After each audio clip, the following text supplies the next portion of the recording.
வாழ்க வையகம், வாழ்க வளமுடன். வாழ்க்கை மலர்கள் நால்வோர் நற்சிந்தனை. மே 21. தலைப்பு: நுண்மான் நுழைப்புலன். பர்ஸ்பிகாசிட்டி என்ற ஆங்கிலச் சொல்லின் தமிழாக்கம் நுண்மான் நுழைப்புலன் என்பதாகும். நுண்ணிய என்றால் கூர்மையான, மாண்பு என்றால் மாண்புடைய, அதாவது விரிந்த சிந்தனையால் உயர்ந்த ஒரு பெரும் தன்மை. நுழைப்புலன் என்பது ஊடுருவி அறியும் திறன், அதாவது பெனிட்ரேட்டிவ் நாலெட்ஜ். இதுதான் நுண்மான் நுழைப்புலன் என்பதற்கான முழு விளக்கம். வள்ளுவரும் ஒரு குறளிலே இதனை குறிப்பிடுகின்றார்.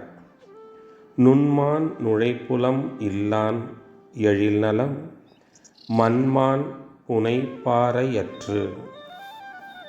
Taking a right and quick decision with quick insight of the mind, linking past experiences, present circumstances and future results என்ற ஆழ்ந்ததோர் கருத்துடைய நுண்ணறிவு நிலை நுண்மான் நுழைப்புலம்.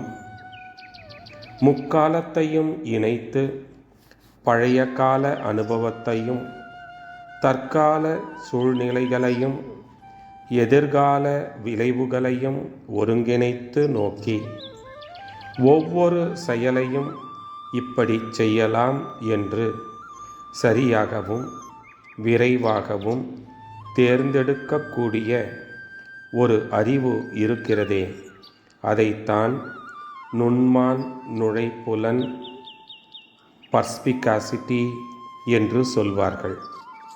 அந்த நுண்மான் நுழைப்புலன் என்பதிலே விரிந்த அறிவு உண்டாகிவிடுகிறது. பழைய அனுபவம், தற்கால சூழ்நிலை, எதிர்கால விளைவுகள் என்ற அளவிலே 3 காலத்தையும் இணைக்கிறது அறிவு. அதே நேரத்திலே இயற்கை விதியான செயல் விளைவு தத்துவமும் உள்ளது. மனிதனுடைய தன்மை, அவனுடைய தேவை, இவற்றை இணைத்து செயல்படுகிற போது சரியான முறையிலே, சரியான வழியிலே, குறுகிய நேரத்திலே, சலனமில்லாமல், குழப்பமில்லாமல் தேர்ந்தெடுக்கக்கூடிய மனப்பக்குவத்தைத்தான் நுண்மான் நுழைப்புலன் என்று சொல்கிறோம். அருட்தந்தை வாழ்க வளமுடன். தொடரும்.